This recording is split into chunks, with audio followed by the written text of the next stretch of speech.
జిల్లా అధికార యంత్రాంగం అంతా కూడా ఫ్లడ్కి ఏ విధంగా నివారించాలి, వస్తే ఏ విధంగా యాక్షన్ చేయాలని దానికోసం ప్రాపర్ యాక్షన్ ప్లాన్ గౌరవ కలెక్టర్ గారు డిజైన్ చేయడం జరిగిందండి.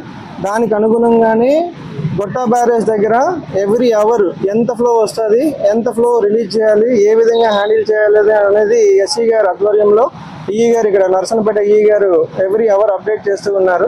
సో నిన్న ఈవినింగ్ నుంచి చూసుకుంటే 10,000 క్యూసెక్స్ నుంచి స్లోలీ ఈ రోజు మార్నింగ్కి మిడ్ నైట్కి మేము 60,000 క్యూసెక్స్ ఎక్స్పెక్ట్ చేసామండి.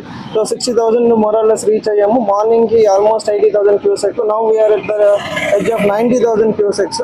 సో మన పైన ఉన్నటువంటి వరుసలో వర్షము క్యాచ్మెంట్ ఏరియా కూడా తగ్గడం వల్ల మేబీ 95,000 క్యూసెక్స్ దాటమని అనుకుంటున్నాము.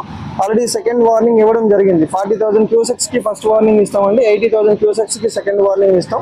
సో ఈ వంశధార క్యాచ్మెంట్ ఏరియాలో ఉన్నటువంటి కొత్తూరు మండలము, తర్వాత హిరమండలం, ఎల్ఎన్పేట ఈ 3 మండలాలు ఎఫెక్ట్ అవ్వడానికి అవకాశం ఉన్నాయి. దానిలో భాగంగా 40,000 క్యూసెక్స్ ఇచ్చేటప్పుడు ఫస్ట్ వార్నింగ్ లో భాగంగా హిరమండలంలో ఒక 4 మండలాలు, 4 విలేజ్లు, కొత్తూరులో 4 విలేజ్లు, ఎల్ఎన్పేటలో 2 విలేజ్లు అండి. సో 80,000 క్యూసెక్స్ కూడా మోరల్లెస్ అవే విలేజెస్, అంటే సుమారు 10 విలేజెస్. ఈ 10 విలేజెస్ అన్ని కూడా రాత్రే ఆల్మోస్ట్ 8 o'clock టైం అప్పుడే, 8 to 9 టైం అప్పుడే గౌరవ కలెక్టర్ గారు, ఎస్పీ గారు, all sub division police officers, irrigation, electricity మొత్తం అందరం కూడా ప్రతి విలేజ్ కూడా వెళ్ళడం జరిగింది. వెళ్ళి వాళ్ళందరికీ కూడా అవేర్నెస్ కల్పించడం జరిగింది.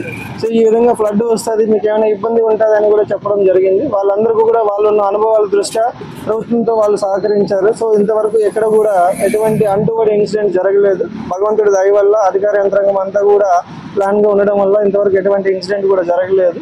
సో ఇనండేషన్ ప్రాబ్లం ఉంది అక్కడక్కడ. సో ఇనండేషన్ ప్రాబ్లమ్కి ఆల్రెడీ ఈరోజు మార్నింగ్ 6 o'clock నుంచి స్టార్ట్ చేయడం జరిగింది అండి. సో అగ్రికల్చర్ డిపార్ట్మెంట్ వాళ్ళు ఇనండేషన్ స్టార్ట్ చేశారు. డ్రోన్స్ ఆల్రెడీ పంపించాం ప్రతి మండలంలో.